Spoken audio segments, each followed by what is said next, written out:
ባርሴሎና ዛሬ ማለት ነው የሻምፒየንስ ሊግ ሰሚ ፋይናል እና ደግሞ ላሊጋውን ነው ይበሉ። ምንም ጥያቄ የለውም። ገብቷችኋል? ዛሬው ጨዋታ ስቴትመንት ነው። ሻምፒየንስ ሊግ ላይ መጣፈጥፋችኋለሁ። ይሄ በግልጽ አፍ አውጥቶ ነው የተናገራቸው። ገብቷችኋል አይደለ? ግን ማለት ነው እኔ ሙሉ ለሙሉ ትኩረቴን እየሰጠሁት ያልነበረ ጨዋታ ነው። የአርሰናል ጨዋታ ላይ እየተቃጠልኩ ነበር ያየሁት። ግን ማለት ነው ይሄን ክሊፕ ዩት ማን ይሄ ሰውዬ ምንድነው የሚሰራው? ይኸውልህ ሎንጭ ለቀለቀው። ከዛ ምን አይነት ፓስ ነው? ምን አይነት ፓስ ነው? ምንድነው እግዚአብሔርን ምላችሁ ይሄ ፓስ እዚህ ጋር የሰራው ስራ ማለት ነው ሙሉ የአርሰናልን ጨዋታ ከማየት ይሻላል። ስቃይ ነው ያየሁት ዛሬ ስቃይ። ይሄንን አላይም ነበር እንዴ ቁጭ ብዬ እቺን ቪዲዮ ማን ባርሴሎና ሻምፒየንስ ሊጉን ሊበላው ነው። ላሊጋውን ኦልሬዲ ያሳካው። ከዛ አርሰናል ሬጅ ቤት እያደረጉ ነው። እስኪ ከላይ ምን ይላል? በ7 ነጥብ ልዩነት ተረጋግቶ ላሊጋን እየመራ የሚገኘው ቡድን ማን ነው?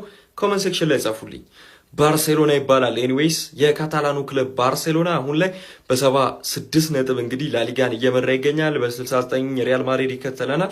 ልዩነቱ በ7 ሰፍቷል። በተለይ ደግሞ ቅድም ማዮርካን ሪያል ማድሪዶች ማሸነፍ ተስኗቸው ከተሸነፉ በኋላ ማለት ነው አሁን ላይ ከምንም የበለጠ የራስን የቤት ስራ እንደማጠናቀቅ የሚያስደስት ነገር የለም። ለዛውም ደግሞ ከአትሌቲኮ ማድሪድ ሲሆን ቀላል እንዳልሆነ በደንብ ሴንስ ታረጉታላችሁ ብዬ አስባለሁኝ እና እጅግ በጣም ጣፋጭ ድል ነው ያገኘነው። ባይዘዌ ተረጋግቶ ላሊጋን መምራት ነው እንጂ አለቀ ብሎ መፎከር አይቻልም። ኦልሞስት በጣም ከፍተኛ ፐርሰንቴጁን ይዘናል ላሊጋን ለማሸነፍ ማለት ነው በዚህ ሰዓት እንጂ አለቀ ለማለት ይቸግራል። ገና ነው፣ ምን እንደሚፈጠር አይታወቅም። የሆኑ ሞመንቶች ከውድድሮች አንዳንድ ጊዜ ሊያፈናቅሏችሁ ይችላል። ስለዚህ መጠበቅ የተሻለ ይመስለኛል። ከሪያል ማድሪድ ፎርም የበለጠ ደግሞ በራሳችን ፎርም ተማምነን ማሸነፍም ማስቀደም የበለጠ ጥሩ ይመስለኛል። ይህን ጨዋታ ደግሞ ማሸነፋችን ከምንም በላይ ያስደሰተኝ አትሌቲኮ ማድሪድን ቢያንስ ለሻምፒየንስ ሊጉ ጨዋታ ሜንታሊቲ ላይ ፎከስ አድርገን ሬዲ እንደሆነን ያሳየንበት ሞመንት ይመስለኛል። ምክንያቱም ከስንት ቀናት ከሳምንታት በፊት እኮ በዚሁ ሜዳ 4-0 ተሸንፈናል አይደል እንዴ ጋይስ? ሶ ቀላል ነገር አይደለም። በእንዲህ አይነት ደረጃ ተሻሽሎ መጥቶ በላሊጋው የበለጠ ነገር ይዞ መውጣት ያው በቀይ ካርድ ተጫዋች ወጥቶባቸዋል። ቀላል አልነበረም። እንደዚህ አይነት ሁኔታ አግኝተን የመጨረሻ ደቂቃ ላይ ማሸነፍ አልነበረብንም። ኤኒዌይስ 3 ነጥብ ነው። በምንም የሚሻር ነገር የለውም። በምንም መጣ በምንም ሄደ አይመለከተንም እዚህ ጋር ማለት ነው። ቡድናችን መቅደሙ ነው ዋናው ነገር። የተሻሉ ነጥቦችን አግኝተናል። ቀጣይ ሻምፒየንስ ሊግ የቤት ስራዎችን አጠናቀን ወደ 4 ውስጥ መግባት ያለብን ይመስለኛል። ከምንም የበለጠ ላሊጋውን ቢያንስ በመደላደል ላይ ነው ያለ ነው ብዬ አስባለሁ። የእናንተን ሀሳብ ጻፉልኝ። ኮፒ ሊንክ ሪፖስት ይደረግ። ወደ 40 ሺህ ኒድ ይመቻችሁ። አካውንቴ ላይ ገብታችሁ ኮፒ ሊንክ አድርጉ። ሞስ አሸንፈናል። 2-1 አልቋል ጨዋታው። በጣም አሰልቺ። እኔ ከአትሌቲኮ ማድሪድ ላሊጋ 3 ነጥብ ተካፍለን ባንጫወቱላ ደስ ይለኛል ማለት ነው። በጣም የሚያስጠላ ቡድን ሲሞኒ ቡድን በጣም የሚያስጠላ በቃ ምን አይነት ቡድን እንደሚሰራ አላውቅም። ብቻ ከቀይ ከወጣበት በኋላ የመረጠው መከላከል ነው። በዛ ላይ የምታለው በጣም የሚያስጠላ ነበር። ሌዋንዶስኪ አግብቷል ማለት ነው። ሁለተኛውን ጎል ካንሴሎ በጣም የሚደነቅ ስራ ነው የሰራው። ሊያልቅ ሲል ነው ያገባ ነው። በጣም 3 ነጥቡ አስፈላጊ ነበር፣ አግኝተነዋል። ለቀጣይ ጨዋታ ለሻምፒዮንስ ሊጉ ሳይሆን ቀጣይ ላለብን ላሊጋ ጨዋታ በጣም ወሳኝ ነው። ወደ ሻምፒዮንስ ሊጉ ላይ ትኩረት ማድረግ እንችላለን። ጥሩ ነው፣ አሸንፈናል። ራሽፎርድ እና ሌዋንዶስኪ ማለት ነው። የዛሬው መጥፎው ማርክ በርናል ተጎድቷል። በቃ ከአትሌቲኮ ስትጫወት አንድ ተጫዋች ትሰዋለህ። ጡንቻው ይመስለኛል አይታወቅም። ምናልባት ለሻምፒዮንስ ሊግ የሚደርስ አይመስለኝም በእኔ ግምት። ፍራንኪ ዲዮንግ እንዲነሳ ጸሎት ማድረግ ብቻ ነው ከኛ የሚጠበቀው። ሌላው ኩንዴ መመለሱ በጣም ደስ ብሎኛል። ኩንዴ ዛሬ በጣም በማጥቃቱ ላይ በጣም ላሚንን ሲያግዘው ነበር። ኩንዴ ምን ያህል አስፈላጊ ተጫዋች እንደሆነ ያየንበት ጨዋታ ነው። ካንሴሎ ምርጥ ነው። ተከላካይ መስመሩ አሁንም የፊት አጥቂ ፈርናን ቶሬዝ የሳታቸው ኳሶች በጣም የሚያስቆጩ ናቸው። አሁንም ራሽፎርድም ጥሩ ነው። ሃንስ ፍሊክ የጨዋታ ዘይቤውን ቀይሮ ተመልክተናል ዛሬ። ጥሩ ነው። በቃ ያለ ራፊና በዚህ መንገድ መቀጠል አለብን። ፎልስ ስትራይከር ኦልሞ ዛሬ ድንቅ ነበር። ፈርናንድ ከገባ በኋላም ወደ ኋላ ተመልሶ 10 ቁጥር ሚና ከላሚን ያማል ጋር የነበራቸው ሊንክ በጣም ነበር የሚያስቀናው። ደስ ይል ነበር። ጥሩ ነበርን። ብዙም ጉልበት አላወጣንም። ኳሱን ለቀውልን ነበር የተጫወት ነው። ደስ የሚል 3 ነጥብ ነው። አሪፍ ነው። በቃ ደስ ይላል። ቀጣይ ሻምፒዮንስ ሊግ እንግዲህ በሜዳችን እንገናኛለን ማለት ነው። ቪስካ ባርሳ፣ ቪስካ ካታሎኒያ፣ ቪስካ ባርሳ፣ ቪስካ ካታሎኒያ። ላሊጋው የተበላ ቁም ነው ያልኩት ዛሬ አይደለም። የፈለገ ባርሳ ቢጥል እንደው ማድሪድ ከባርሳ አስጥሎ ላሊጋውን ሊበላ በጣም ይዋን እንደዛ ካሰብክ። ለማንኛውም ማድሪድ ቀን አይታችኋል፣ አሳይተው ነው የነሱት። በጣም እኔ እንደው እኔ ማድሪድ መወደው ክለብ ነው ታውቃላችሁ፣ እና በጣም ነው ያሳዘነኝ። ከዛ ግን ያው ቪዲዮ ለመስራት የአትሌቲኮ ማድሪድን ውጤት መጠበቅ ነበረብንና ባርሳ አትሌቲኮ ማድሪድን እንካ አሁን ጋፑ ስንት ሆነ? ድብን ያለ ጽድት ያለ 6 ነጥብ። ባርሳ ግን ኧረ በስመ አብ። ለማንኛውም አርሰናል በሳውዛምፕተን የሚወድቅ ቡድን ነው፣ በሻምፒዮንሺፕ ቡድን በሲቲ ለዋንጫ እኔ መሸነፉ አይደለም እኮ እንደዚህ የተጫወተ ቡድን ባርሳን ጥሎ ቻምፒየንስ ሊግ ሴሚፋይናል ሊያልፍ በጣም የዋናችሁ በጣም ማለት ነው። እንደ ኒውካስል 78 እንዳይገባባችሁ ጸልዩ የአርሰናል ደጋፊዎች። ቪስካ ባርሳ። ለካ የባርሳ ደጋፊ ደግሞ አብዛኛው የአርሰናል ደጋፊ ነው። ይመቻችሁ። ለማንኛውም ባርሰሎና ላሊጋ ቻምፒየን ሆነ ነው ማለት። አትሌቲኮ ማድሪድን ባለቀ ሰዓት 88ኛ ደቂቃ ላይ አግብተው 2-1 አሸነፉ። የታደለ ባለቀ ሰዓት አግብቶ ዋንጫውን ያረጋግጣል። ያልታደለ ደግሞ ከአንድ 14 ከበላው ቆርቆሮ ዋንጫ በሳውዛምተን ባለቀ ሰዓት ይባረራል ማለት ነው። ምንም ማድረግ አይቻልም። ከባር ዞሮ ማድሪድ ነው ያረጋገጠው ባርሳን እንደሚበላው። ቅድም ኖርምዬ ተረበን ቤት በኩል ብሄር ነው የሚሳካልኝ አባቴ። ወይኔ ሳውዛምተን ችለሽ ነው የተጫወትሽብኝ። ወይኔ ባርሳ እንዲያርጋችሁ አንጀቴን አርሱልኝ እንጂ አትሌቲኮን ማድሪድ ወስደን ቀጣይ ደግሞ ቻምፒየንስ ሊግ ነው። ከቻምፒየንስ ሊግ ኳርተር ፋይናል በፊት ሌላ ኳርተር ፋይናል ቀጥቅጠናቸዋል። ቅድም ማድሪድ ተሸንፏል። አባቴ ኮራ ብለን ነው 2020 የባላንዶር አሸናፊ ሌዋንዶስኪ። ነገር ግን ባላንዶር ያልተሰጠው በልባችን ግን አሸናፊ እንደሆነ እናውቃለን። ሌዋንዶስኪ 37 ዓመቱ ነው። ስቲል ግን እያገባን ያለው አረጅም እንዴ። ጄኔሬሽን ካያቸው ምርጥ አጥቂዎች ውስጥ የመጀመሪያው ከሉዊስ ሱዋሬዝ ቀጥሎ የሚገርም ነምበር ነው ሌዋንዶስኪ። እያገለገለ የሚገኛል ስቲል በ37 ዓመቱ ይችላል። ባርሳ እንግዲህ አትሌቲኮ ማድሪድን ለጥፎታል። ቀጣይ ቻምፒየንስ ሊግ ነው አባቴ። ቻምፒየንስ ሊግ ላይ ደግሞ ይፋለጣሉ። ዛሬ ያው በሊቨርፑል ያረውን አንጀቴን ባርሳና ወያለው ከሰውልኛል። ትንሽ ፈታ ብያለሁ አባቴ። ትንሽ አሁን ለቀቅ አድርገኝ ጭጓር ይዞኝ ነበር የምሬ። ተመልከት እዚህ ጋር ባርሴሎና አትሌቲኮ ማድሪድን በምትመለከቱት መንገድ 2-1 ጥፍጥፍ ነው ያደረገው። ሊቫንዶስኪ እንደተለመደው ጎል አስቆጥሯል። ራሽፎርድ ጎል አስቆጥሯል። ባይዞ ዛሬ ሪያል ማድሪድ ነጥብ መጣሉን ተከትሎ ባርሳ ተጠቀመው። ያው በአትሌቲኮ ማድሪድ ቀይ ካርድ ወጥቶ ነበር እና ያው ባርሴሎናዎች እጅግ በጣም ደስ የሚል ጨዋታ ነበር ዛሬ ያስመለከቱን። ለማንኛውም ባርሳን ግን አለማድነቅ አይቻልም። የሚገርም ጨዋታ ነበር። ባርሴሎና የስፔን ላሊጋን ዋንጫ ማለት ነው ጆሮውንም እግሩንም እጁንም ነው ያዘው። በቃ ቃል ላይ የሪያል ማድሪድ ደጋፊዎች እኛ ማዮርካን አሸንፈን ዲያጎ ሲሞኒ ደግሞ ባርሴሎናን ያስቀይምልናል ብለው ሲጠብቁ ማዮርካ እነሱን አስቀይሟቸው፣ በተገላቢጦች ደግሞ ባርሴሎና የዲያጎ ሲሞኒ ሳሎኑ ድረስ ሜዳው ድረስ መጥተው 2-1 አሸንፈው የስፔን ላሊጋ ዋንጫ የደረት ኪሳቸው ውስጥ በቃ የደረት ኪሳቸው ውስጥ ከተቱ፣ ሸጎጥ አደረጉት።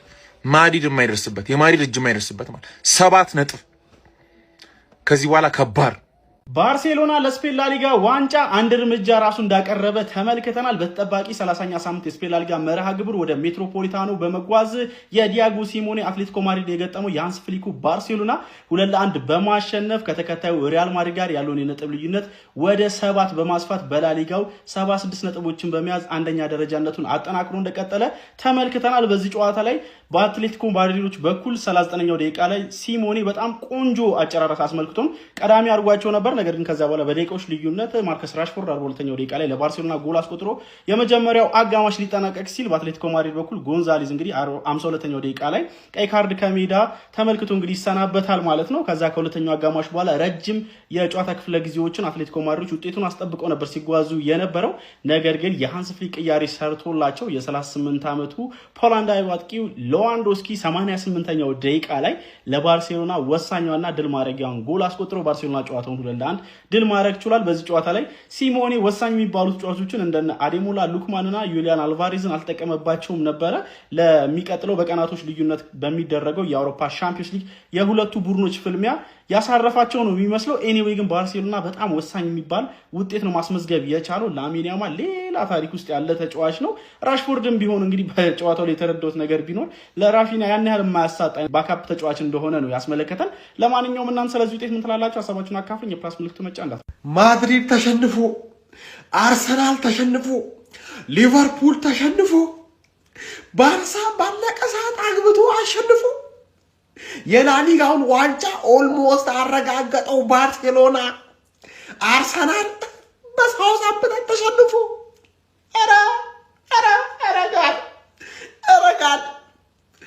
ረጋድ ይበቃኛል በመቤቴ ይበቃኛል በመቤቴ ይበቃኛል። ፋሚሊ ማመን አልቻልኩም። ፋሚሊ ምን አይነት የተባረከ ቀን ነው የምናሳልፈው? ፋሚሊ እኔ አላቅም ፋሚሊ እኔ ታሪክ የዩናይትድ እና የባርሳ ደጋፊዎች ዛሬ ምን አይነት ደስታ ውስጥ እንዳለን እኔ አላቅም ፋሚሊ እኔ አላቅም።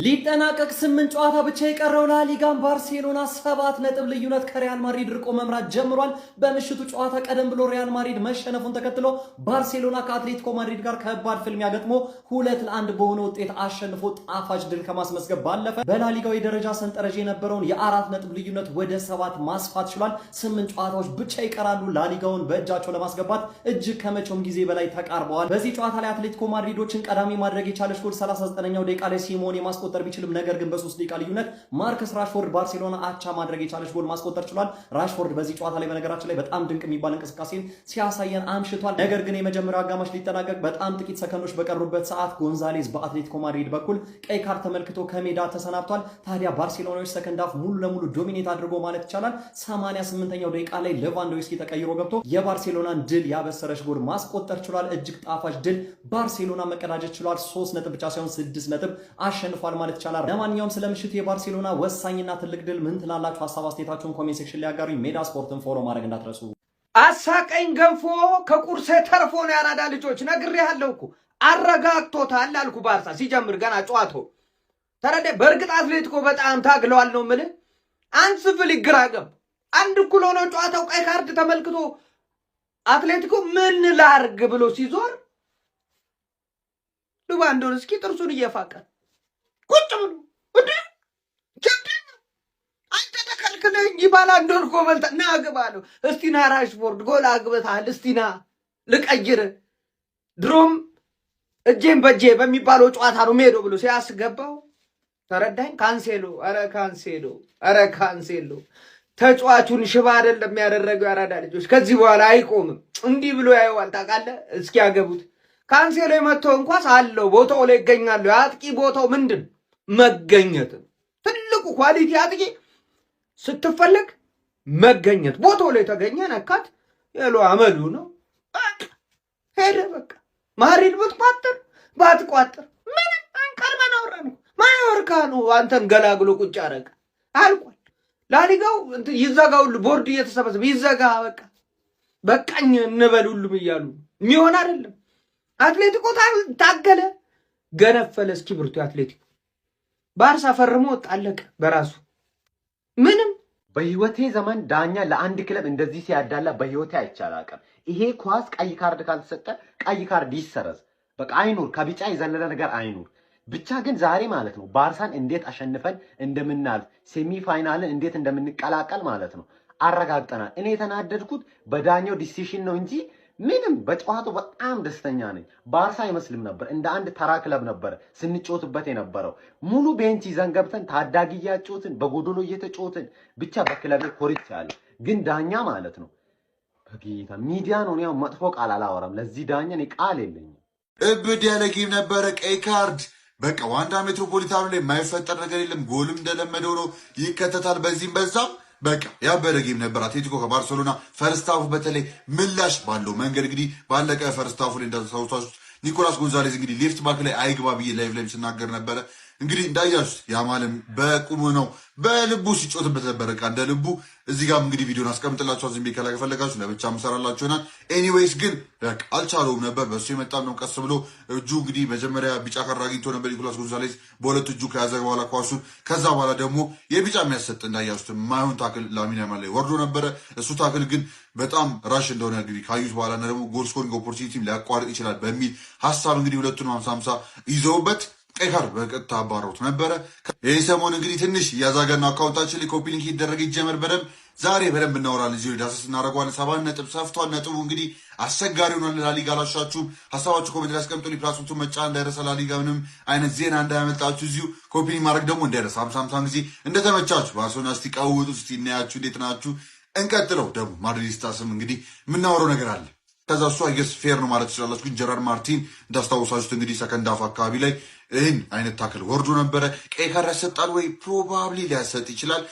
እንዳስተያየታችሁ ነው። ኳሱ ስላገኘ ብላችሁ ፎሎ ትሩ እኮ አይቻልም ጋይስ። አሁን ለምሳሌ ኳሱ እዚህ ጋር ነው በል፣ ኳሱን አገኘውና ፊትህን ገንጥሎ በታኬታ መሄድ አይችልም አይደል?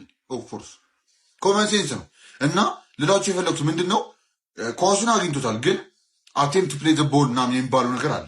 ኦብቪየስሊ ኳሱን ለመጮት ሞክሯል ከጎንዛሌዝ አንጻር። ጎንዛሌዝ ለመጮት አልሞከረም፣ ግን ፎሎ ትሩ በጣም መጥፎ ነበር እና ቀይ ካርድ ቢሰጥ ሀርሽ ነው የሚያስብል አይደለም። ግን በቢጫ የሚታለፍ የከፋ ነገር አልነበረም። ግን ከሰርከምስታንሱ አንጻር ማየት ያለባችሁ ከጨዋታው አንጻር ቀይ ካርድ ራሱ ቢሰጥ ፌር የሚሆንበት ቻንስ ነበረ ነው። ግን ያ እንደተለመደው የስፓኒሽ ሬፈሪ እንደምታውቁት ነው፣ ሲፈልጉት በዛ ሲፈልጉት በዚህ ነው። ባርሴሎና ዛሬ ግን ሰከንድ ሃፉ ላይ የሚያሳየውን ፐርፎርማንስ ተከትሎ ዊን አይገባውም ማለት ከባድ ነው። 2-1 እንግዲህ ይዞ መውጣት ችሎ ነበር። ያው እንደምታውቁት ሪያል ማድሪድ ዛሬ መሸነፉ ተከትሎ ወደ 7 ነጥብ ሰፍቷል ማለት ነው። ያ ሌቫንዶስኪ እንግዲህ አሁንም 37 ዓመቱ ላይ ስሎዊንግ ዳውን የሚባል ጉድ የለም። ከፖላንድ ራሱ ያው ዓለም ዋንጫ ሃትሪክ አጋጥሞት ቢመጣም ማለት ነው ባይሳተፍም ለባርሰሎና ግን ዴሊቨር ማድረጉ ቀጥሏል። ራሽፈርድ ራሱ በራፊኒያ ቦታ ዛሬ አሪፍ ነገር ሰርቶ ነበር። ጁሊያን ሲሞኔ ደግሞ በአትሌቲኮ በኩል አስቆጥሮ ነበር። እንግዲህ ሲሚዮኔ እንዳያሱ ደግሞ አይሆን ቅያሬዎቹ አልተመችኝ ነበር ነው ተመናገር። አትሌቲኮ ያው ዶሚኔት ይደረገ ነበር እንደነገርኩት። ሰከንድ ሃፉ ዝም ብሎ ባርሳ ነበረ። የጊዜ ጉዳይ ነበር ባርሳ እስኪያገባ።